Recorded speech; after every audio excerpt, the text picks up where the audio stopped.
नगर खजूरा गांव में भीमा मछुआरा और उसकी पत्नी रमा अपने बेटे बट्टू को लेकर परेशान रहते थे। बट्टू बहुत ही भोला और बुद्धू लड़का था। गांव में सभी उसका मजाक उड़ाते थे। बट्टू, ये ले मछली और चावल अपने पिताजी को दे आओ। और हाँ, गांव वालों से ज्यादा बात नहीं करना। ठीक है माँ, मैं किसी से बात नहीं करूँगा, सीधे पिताजी को खाना देकर आऊंगा।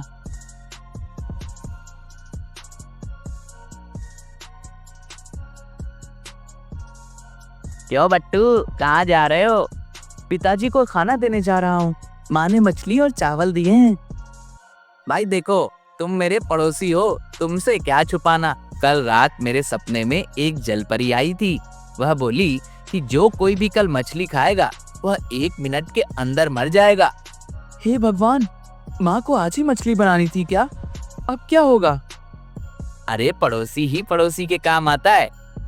ये ले मेरा खाना, ये पिताजी को दे देना। वैसे भी मेरा आज खाने का मन नहीं कर रहा। लेकिन ये खाना, इसका क्या करूं? वो मुझे दे दो, मैं घर जा रहा हूँ। खेत में गड्ढा खोदकर इसे वहीं डाल दूंगा ताकि कोई जानवर या पक्षी इसे न खा ले। बट्टू डुग्गू की सूखी रोटी और सब्जी लेकर अपने पिताजी को दे आता है। घर आने पर माँ को खाना खाते देख जोर से चिल्लाता है। माँ, मछली नहीं खाओ, मर जाओगी। ये किसने कह दिया कि मछली खाने से मैं मर जाऊंगी? डुग्गू बता रहा था कि एक जलपरी उसके सपने में आई थी और बोली थी कि कल जो मछली खाएगा वह 1 मिनट में मर जाएगा। हे भगवान, न जाने कब अकल आएगी इसे। मैं तो पिछले आधे घंटे से खाना खा रही हूँ, मुझे तो कुछ नहीं हुआ। दूसरे दिन बट्टू अपने पिताजी भीमा के साथ मछली पकड़ने नदी पर गया हुआ था। बट्टू, मैंने जाल फेंक दी है, तुम इसे अच्छे से पकड़े रहना। मैं थोड़ा हल्का होकर आता हूँ। अगर मछली फंसे तो उसे निकाल कर बर्तन में ढक कर रखना। ठीक है पिताजी, आप निश्चिंत होकर जाइए। उधर डुग्गू भी दूसरी नाव पर मछली मार रहा था। बट्टू को अकेला देख बोलता है। अरे बट्टू, आज अकेले मछली मार रहे हो, क्या बात है? वो पिताजी थोड़ा खेत में गए हैं, बोलकर गए हैं कि जाल को अच्छे से पकड़ कर रखना। सही बोल कर गए हैं, लेकिन उन्होंने पकड़ रखने को बोला था ना। फिर जाल को नाव में क्यों बांध रखी है? वह तो पहले से बंधा हुआ है। कोई बात नहीं, लगता है भूल गए होंगे। बट्टू जाल को नाव से खोलकर उसको जोर से पकड़े रहता है। तभी एक बड़ी मछली जाल में फंस जाती है। बट्टू, लगता है तुम्हारा जाल में बड़ी मछली फंसी है। हाँ, पिताजी बहुत खुश होंगे। हाँ, खुशी की बात है, तभी तो मैंने ताली बजाई तुम्हारे लिए। अरे, लगता है मेरी जाल में भी बड़ी मछली फंसी है। अरे वाह, आज तो बड़े अच्छे दिन है। लेकिन मुझे मछली मिलने पर तुम्हें खुशी नहीं हुई लगता है। तुमने ताली नहीं बजाई, जबकि तुम्हें मछली मिलने पर मैंने ताली बजाई थी। अरे ऐसी बात नहीं है, ये लो, मैंने भी ताली बजा दी। बट्टू जैसे ही ताली बजाता है, जाल उसके हाथों से छूटकर मछली के साथ नदी में बह जाता है। डुग्गू हंसने लगता है। उधर बट्टू के पिताजी भीमा वहां पहुंचकर देखते हैं कि जाल नदी में मछली सहित बहा जा रहा है और बट्टू ताली बजा रहा है। मूर्ख कहीं का, मछली भी गई और जाल भी। जाओ, अब घर जाओ। कुछ दिनों बाद गांव में महायज्ञ हो रहा था। गांव के सभी लोगों को कुछ न कुछ जिम्मेदारी सौंपी गई थी। राजा के आगमन पर फूल की वर्षा बट्टू करेगा। तुम्हारा काम बहुत ही महत्वपूर्ण है। चाहे कुछ भी हो जाए बट्टू, तुम पेड़ पर बने मचान से इधर उधर नहीं जाओगे और ना ही फूल किसी और को दोगे। सरपंच चाचा, चाहे जो कुछ भी हो जाए, मैं अपने काम पर ही ध्यान दूंगा। तय समय पर राजा का आगमन होता है, लेकिन रात में खूब बारिश होने से गांव का मुख्य रास्ता दलदली हो जाता है, जिस वजह से राजा का कारवां दूसरे रास्ते से गुजरने का निर्णय लेता है। बट्टू, मचान से उतर जाओ, राजा दूसरे रास्ते से जाएंगे क्योंकि यह मुख्य रास्ता आगे दलदली है। डुग्गू, इस बार मैं मूर्ख नहीं बनने वाला। चाहे जो कुछ भी हो जाए, मैं ये मचान छोड़कर नहीं जाने वाला। देखो भाई, माना कि हम तुम्हें बार बार बुद्धू बनाते रहे हैं, लेकिन इस बार सच बोल रहे हैं। राजा के मामले में झूठ बोलकर मृत्युदंड लेना है क्या? अगर मचान से नहीं उतरोगे तो वो फूलों की टोकरी हमें दे दो। हमें मूर्ख समझा है क्या? कल ही सरपंच जी सभी के सामने बोल चुके हैं कि फूलों की टोकरी किसी को मत देना और ना ही तुम मचान से उतरना। अरे डुग्गू, तुम लोग यहाँ पर क्या कर रहे हो? राजा का कारवां लगभग पहुंच चुका है। जल्दी से जाकर पुष्प वर्षा करो।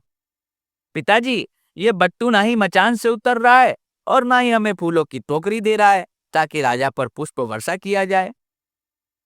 सुंदर एवं गांव वालों के लाख समझाने के बावजूद बट्टू मचान से नहीं उतरता और राजा बिना स्वागत के गांव में प्रवेश कर जाते हैं। दूसरे दिन पंचायत में कल जो हुआ वह नहीं होना चाहिए था। एक लड़के के कारण गांव की सारी इज्जत मिट्टी में मिल गई। जी सरपंच चाचा, बार बार यही रट लगाए रहा कि सरपंच चाचा ने मुझे यहाँ से हिलने के लिए भी मना किया है। गांव के सारे लोगों की सुनने के बाद पंच ने यह निर्णय लिया है कि बट्टू को इस गांव से निकाल दिया जाए ताकि इसकी मूर्खता के कारण आगे और भी जगहंसाई ना हो। सरपंच चाचा, मैं आज तक इस गांव से बाहर नहीं गया हूँ।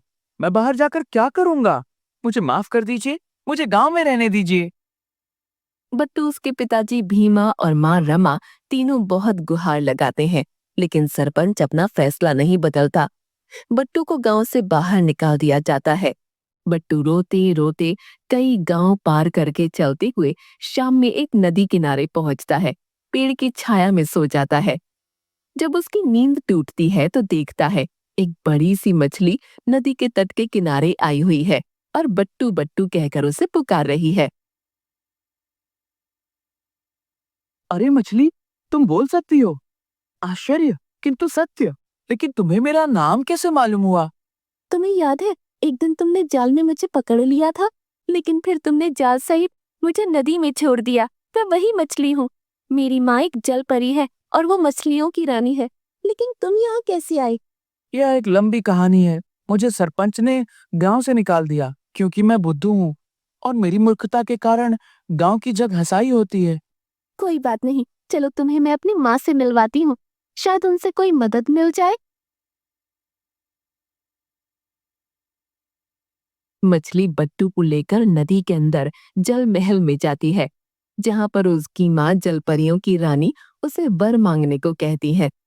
जलपरी रानी, अगर आप मुझे सचमुच वर देना चाहती हैं तो मुझे बुद्धिमान बना दीजिए ताकि मैं अपनी बुद्धि से अपना परिवार और गांव का नाम रोशन कर सकूं।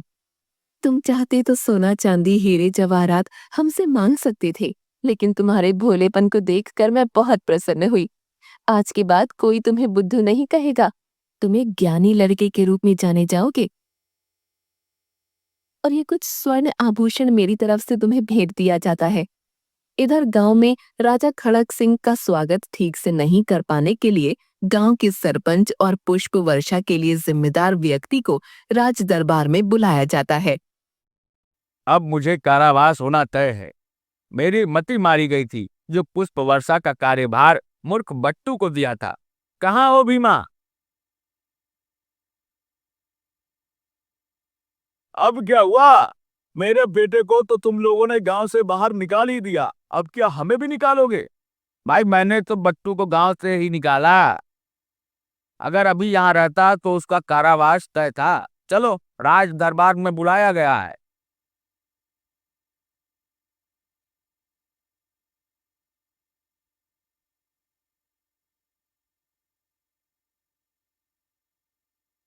क्यों सरपंच, तुम्हें बताया गया था या नहीं कि मैं वहां आ रहा हूं? महाराज की जय हो। मुझे बताया गया था महाराज, लेकिन इस भीमा मछुआरे के बुद्धू बेटे बट्टू ने सारा काम खराब कर दिया। तो फिर बट्टू कहाँ है? मेरे भोले भाले बेटे को इन्होंने गांव से बाहर कर दिया महाराज, वो भी एक छोटी सी मामूली भूल के लिए। छोटी सी मामूली भूल?